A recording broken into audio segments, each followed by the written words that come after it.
I want to thank you for showing up. I've come a long, long way to be here. I've come 83 years to be here with you tonight. And I feel a spider web's link with every one of you, one way or the other. We're sort of related.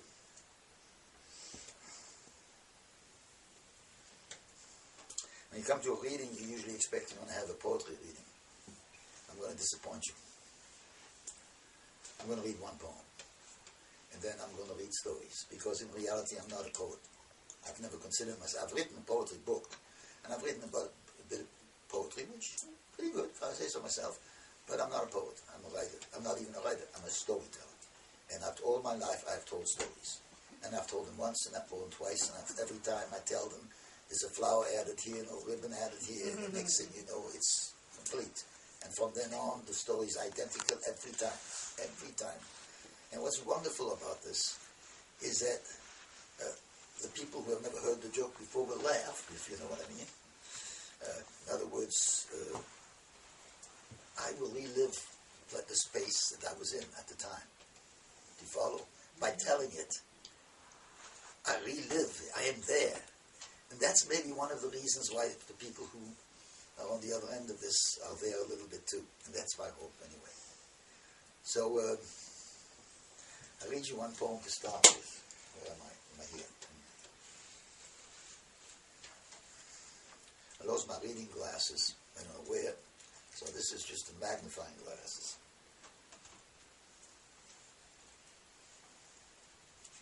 I want to read you how I feel right now.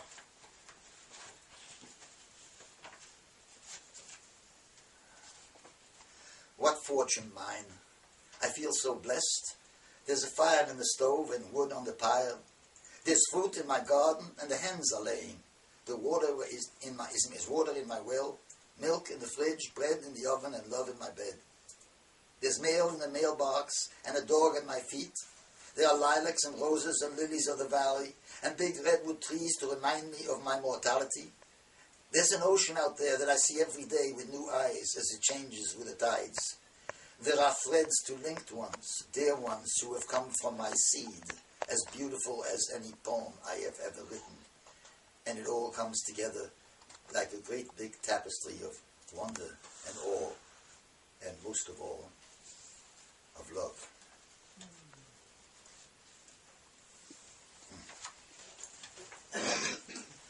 For my story, I have to take you with me. Which means I'd like you to get into the space with me. I'm going to take you to the topics. You see, in 1975 I went to Bali on a spiritual, by myself, on a spiritual quest that's happened with me in my life. And I spent several months in Bali, and I'm very good with languages, so I picked up quite a bit of it. And I lived with a Balinese family, and when I say Balinese family, we're talking about 80 or 100 or more people. Uncles, granddads, great-grandfather, and so forth. And I wore a sarong, and I worked in the rice fields with them, and I went to their temples. So I want you to be there with me, because I'm going to give you an excerpt of something that happened there. So try and feel the warmth of the humid air of the tropics, and maybe the smell of Kretek cigarettes, if that means anything, and maybe little sounds of the gamelan orchestra. Bum, bum, bum, bum, bum, bum. And one day, see, I realized that I had not had a conversation with anyone in a long time. I mean a Western style conversation, one in which I did not have to strain an ear to understand or consult a mental dictionary to be understood. I felt a sudden longing for that kind of exchange. So I took a bimo to the village that I had spent my first few nights in.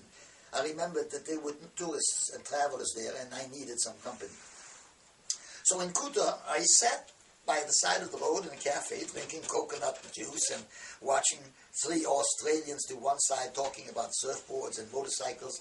And on the other side of me was a good-looking young Italian trying to impress an American girl. His name was Riccardo. I found out that he was beautiful. He was in his mid-20s, bare-chested and tanned, with black hair slicked down with oily hair lotion, and he took his role as an Italian lover very seriously. I chuckled inside at the way he looked at the girl and flirted with her with greatly exaggerated Italian accent. He seemed vain and conceited, and I found him somewhat obnoxious.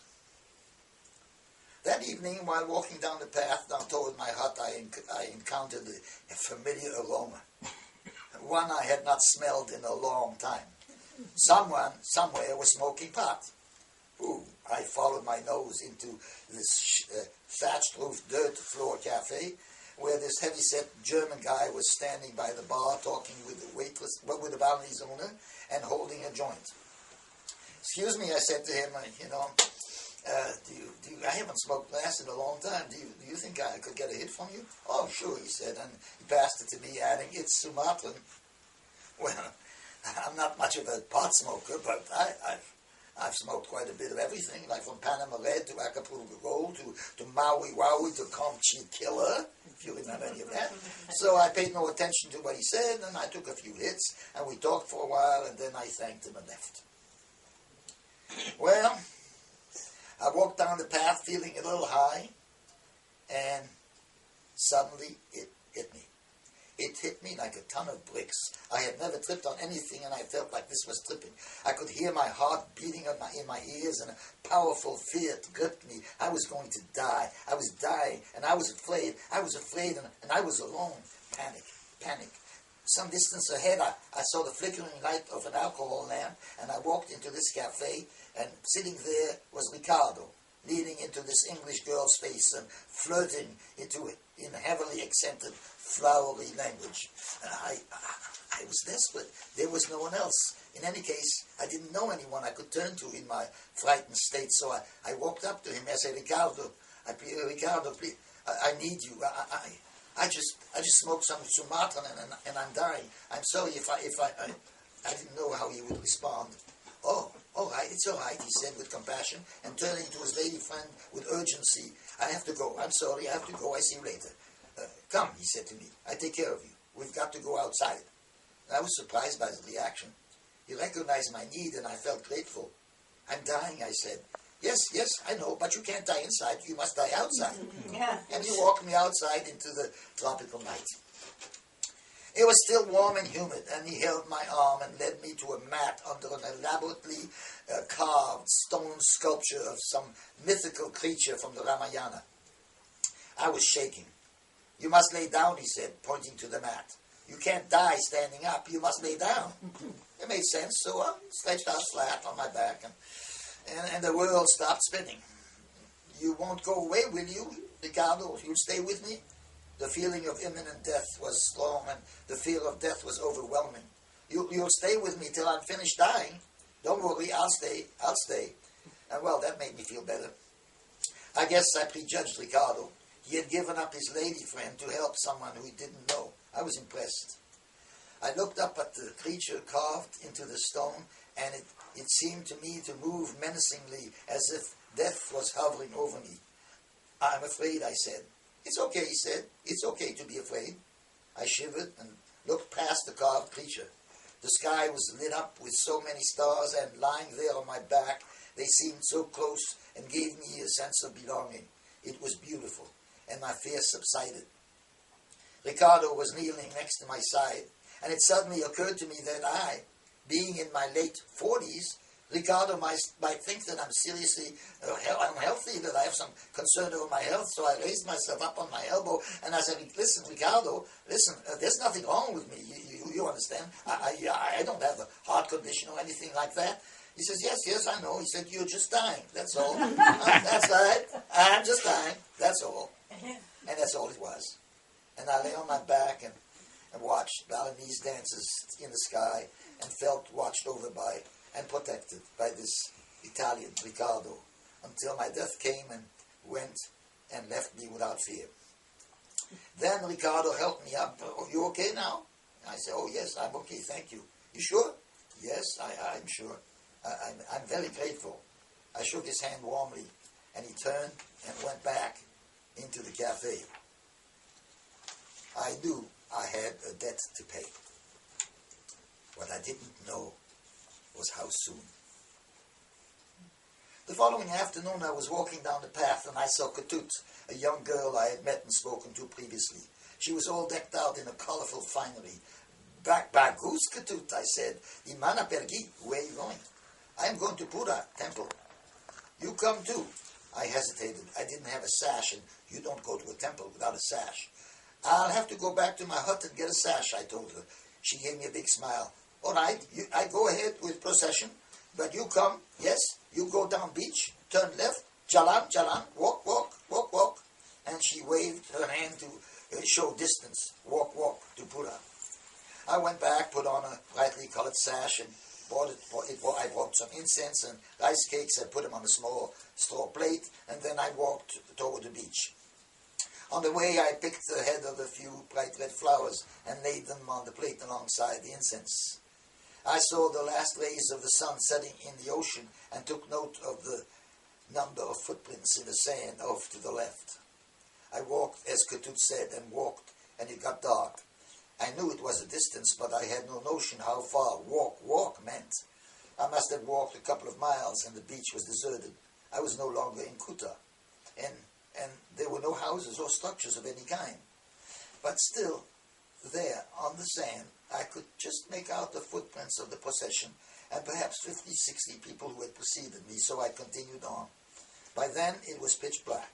I could hear the ocean to my right, but I could no longer see it. I began to be worried when, in the far distance, I saw a glimmer of light.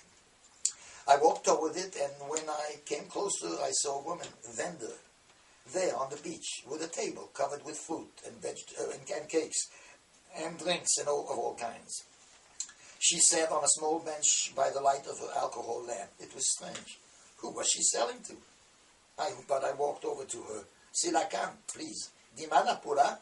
Where is the temple? I asked. Pura, she said. There, and pointed to what looked like a grove of coconut trees a little ways past her. She flashed me a bright smile. She was in her early 20s and wore a flower in her hair, which gave off the sweet scent that seemed to envelop her. I thanked her and proceeded toward the coconut grove. The moment I left the glow of her alcohol lamp, the darkness surrounded me, thick and heavy. I threaded through into the grove and quickly realized that I didn't know where I was going. I decided to turn back and ask her again. Oh, she smiled flirtatiously. You know fine? I show you. And she ran her fingers along my arm and led me into the trees. You're not Balinese, are you? I said to her as she walked. Yes, I'm Balinese, she replied. No, I insisted. You Javanese, right? No, I'm Balinese. Why? I took a deep breath. Balinese, no touch. Javanese touch. Oh, I'm Balinese, she chuckled. I like touch. You like touch?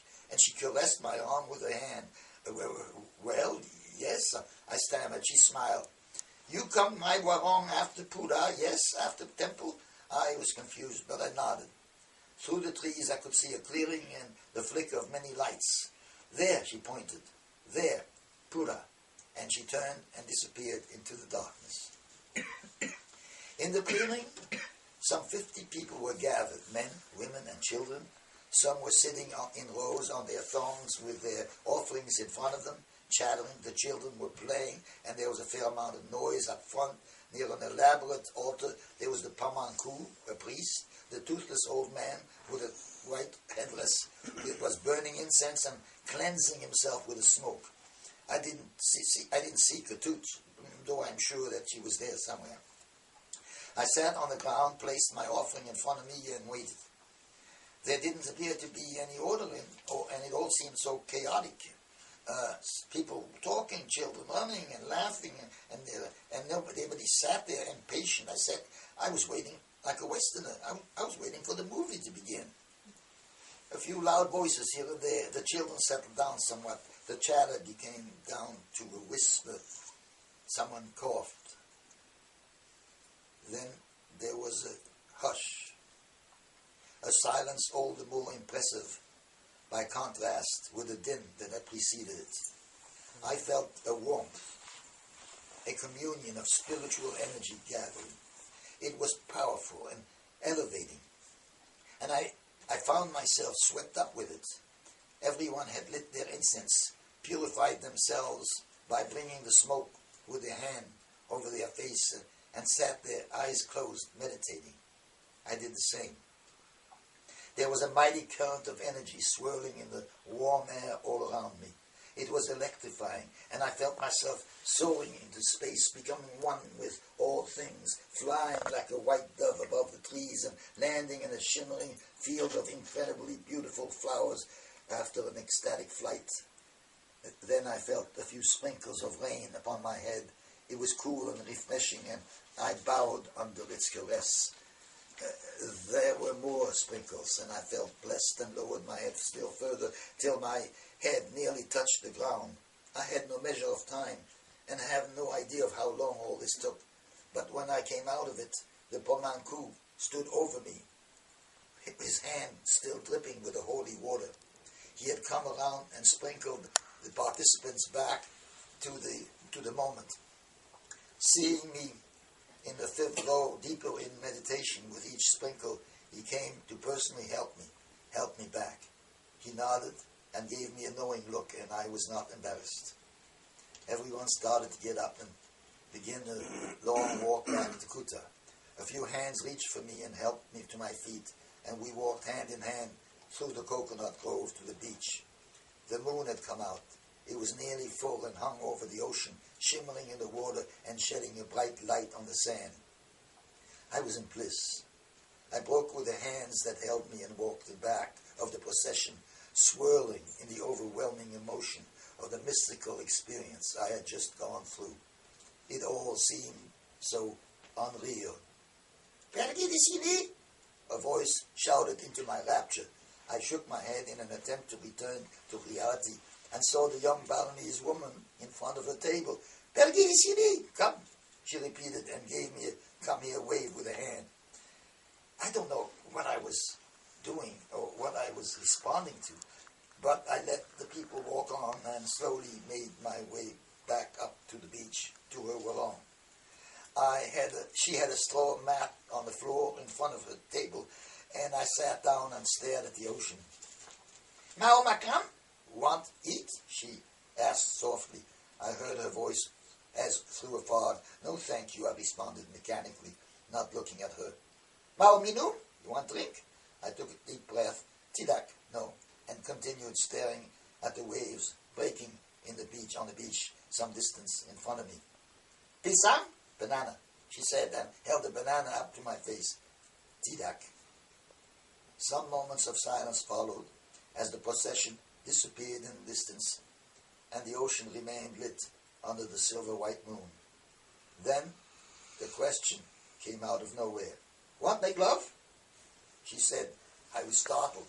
At that time, in that space, that was the last thing I expected to hear, and it quickly brought me back to reality. My first thought was that she was supplementing her income with a little side business. "I have no money," I said, dismissing the idea with a shrug. She looked surprised and almost offended. "Oh no," she said, "love money no good. Love good." I was still puzzled, and I wanted to know more, so I asked, "Why me?" And she reached over and ran her fingers through the hair on my chest and said, "Bah, goose." With such sensuality, I sat there transfixed. Needless to say, the Balinese have no hair on their chest. Suddenly, she sprung up. Now, you got to picture this. Suddenly, she sprung up. "I take things, put away, 10 minutes, come back. We make love, yes?" Then, she did an extraordinary thing. She got under the table, and in one swoop, she rose, lifting the table on her head with the whole table with everything on it, bananas, coconut, rice cake, drinks and all. She took the bench in one hand and a lamp in the other and repeated, "I take things, put away, 10 minutes, come back, we make love, yes?" And she quick stepped toward the coconut grove. So I sat there on the mat, befuddled, staring at the tropical moon. And there was conflict. My mind was enthralled in spirituality, but my body was reacting to a different tune. The scent of her perfume lingered after her, and I couldn't make up my mind. I decided not to decide. It wasn't up to me. Let the universe play this scene out, I thought to myself, and continued sitting there, both aroused and enraptured. Then, stumbling out of nowhere, comes this blonde-haired American traveler muttering her most incoherent, please help me, I need help. I ate some mushrooms an hour ago and I'm tripping, I can't get it together, I'm scared, could you please help me get back to my Rosman, please. And it was all there. The universe had spoken. Of course, I said, of course I'll help you, my friend. Come, we'll walk back to Kuta. But listen, do you mind if we walk a little fast? I'd rather get away from here. Why? Yes, well, you wouldn't understand. I smiled and we walked briskly down the beach. That is my story. That's the first of the stories.